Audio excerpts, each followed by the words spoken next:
بسم اللہ الرحمن الرحیم۔ مسلمانوں کے عروج و زوال کی داستان۔ اسلام سے پہلے کے عرب تہذیب و تمدن نے انسانی تہذیب کی ترقی اور نشو و نما میں کوئی اہم کردار ادا نہیں کیا تھا۔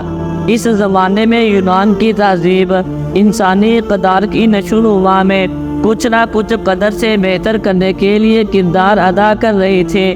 یونانی فلسفرز کے نظریات و خیالات کا بہت چرچا تھا۔ یونان اس زمانے میں بطور ایک سلطنت کے روپ میں دنیا کے سامنے ظہور پذیر ہوا۔ اس کے ساتھ روم کا بھی انسانی تہذیب کی نشو و نما میں آٹے میں نمک کے برابر کردار تھا، لیکن بہت ساری ایسی خامیاں ان نظاموں میں موجود تھے کہ ہم ان معاشروں کو مکمل انسانی معاشرہ نہیں کہہ سکتے۔ مثال کے طور پر خواتین کے ساتھ ظلم ہونے کے ساتھ ساتھ غلاموں کی منڈیاں لگتی تھیں۔ عرب کی انتہائی جہالت میں نبی کریم صلی اللہ تعالی علیہ وسلم رحمت للعالمین بن کر آئے اور ظلمت کے اندھیروں کو روشنیوں میں بدل دیا۔ ایک مثالی ریاست مدینہ قائم کی۔ ریاست مدینہ نے اپنے معاشرے کو جدید خطوط پر استوار کیا اور جہلیت کا وہ سارا گند صاف کیا جس نے پوری دنیا کے ہر معاشرے کو گھیرا ہوا تھا۔ ریاست مدینہ نے عدل و انصاف پر مبنی معاشرہ کھڑا کیا جس میں قانونی مساوات کو رائج کیا۔ قانون سب کے لیے ایک تھا، امیر غریب کا کوئی فرق نہیں تھا۔ ریاست مدینہ سے مراد حضور صلی اللہ تعالی علیہ وسلم کے قائم کردہ وہ حکومت تھی جو مدینہ میں قائم ہوئی اور پھر پھیلتی چلی گئی، جسے خلافت راشدہ بھی کہا جاتا ہے۔ عہد رسالت کے بعد تاریخ اسلامی کا سب سے قیمتی عہد صدیقی ہے۔ حضرت عمر فاروق رضی اللہ تعالی عنہ کا عہد پوری دنیا حکمران کی تاریخ میں ایک امتیازی حیثیت کا حامل ہے۔ حضرت عثمان غنی رضی اللہ تعالی عنہ کا عہد بھی امن و امان کی بحالی، رواداری، داخلی سلامتی اور ترقی و خوشحالی کے لحاظ سے وسانی تھا۔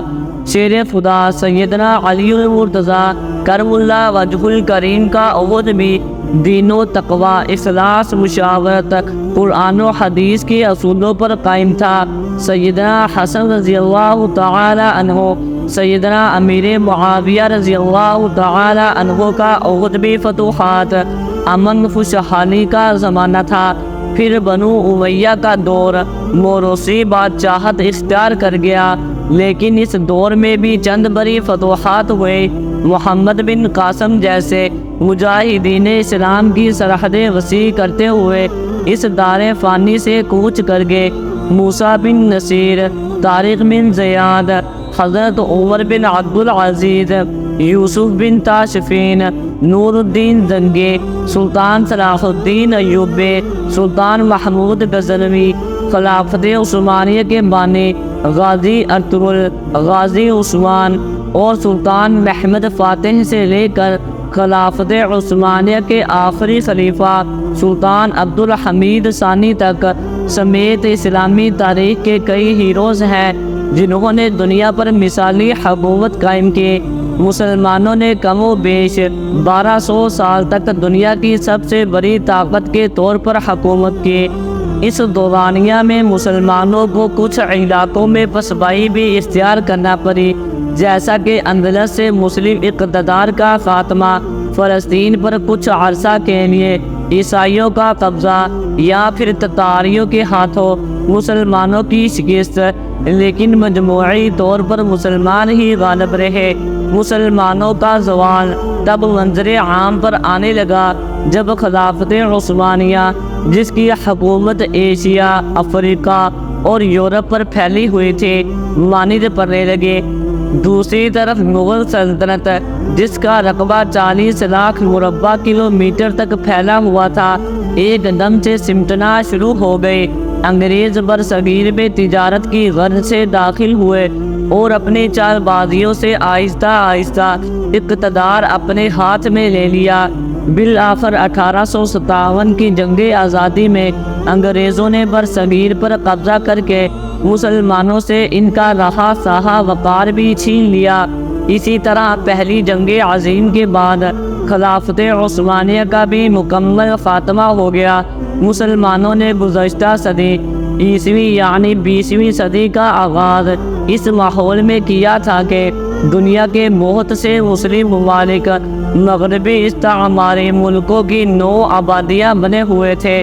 خود موجود وطن عزیز پاکستان، ہندوستان، بنگلہ دیش اور برما کے وسیع خطے میں برطانوی استعمار کی غلامی کے شکنجے میں جکڑے ہوئے تھے اور آزادی کی تحریکیں مختلف سمت سے آگے بڑھ رہی تھی۔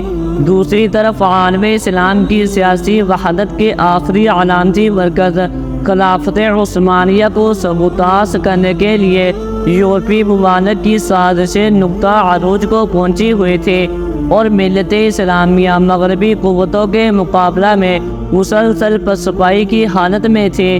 لیکن 20ویں صدی کے وسط سے ہی حالات نے پلٹا کھانا شروع کیا اور دنیا نے یہ منظر دیکھا کہ خلافت عثمانیہ کے خاتمے اور اسلامی نظام کی اجتماعی زندگی سے بے دخلی کے تھوڑے عرصے بعد اسلام ہی کے نام پر ایک نئی سلطنت وطن عزیز وجود میں آ گئی اور متعدد مسلمان ملکوں کی سیاسی آزادی کے ساتھ ساتھ ان ممالک میں اسلامی نظریاتی تحریکوں نے آگے بڑھنا شروع کر دیا۔ کشمیر، فلسطین، برما، عراق، شام، افغانستان کے علاوہ کئی مسلمان علاقوں کو اغیار کی طرف سے تباہ و برباد کرنے کی پوری کوشش کی گئی اور کئی جگہوں پر تاحال جاری ہے، جس کی کئی وجوہات ہیں۔ مثال کے طور پر عالم اسلام معاشی طور پر آزاد نہیں ہے، اسلامی ممالک کی معیشت بھی اغیار چلا رہے ہیں۔ عالم اسلام مجموعی طور پر عسکری قوت میں بھی دنیا سے بہت پیچھے ہے اور سائنس اور ٹیکنالوجی کی جدید ترین تکنیک سے بڑی حد تک محروم ہے۔ مسلمان حکومتیں ابھی تک نو آبادیاتی ماحول سے باہر نہیں نکل سکی اور بدستور مغربی آقاؤں کی بارگاہ میں سجدہ ریز ہے۔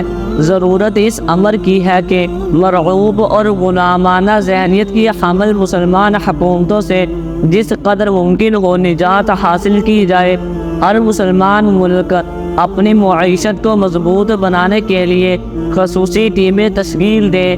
جدید علوم سے آراستہ مسلمان نوجوان یہودیوں اور اغیار کے مقابلے میں امت مسلمہ میں تجارت و کاروبار کو فروغ دے۔ عسکری قیادت جدید ٹیکنالوجی کے ساتھ منظم افواج تیار کرے اور اسلامی تحریکات میں باہمی ربط و مفاہمت کی صورتیں پیدا کی جائیں تاکہ عالم اسلام ایک بار پھر انسانی معاشرہ کی قیادت کر کے انسانیت کو فرسودہ نظاموں سے نجات دلائی جا سکے۔ امید ہے کہ آپ کو ویڈیو اچھی لگی ہوگی۔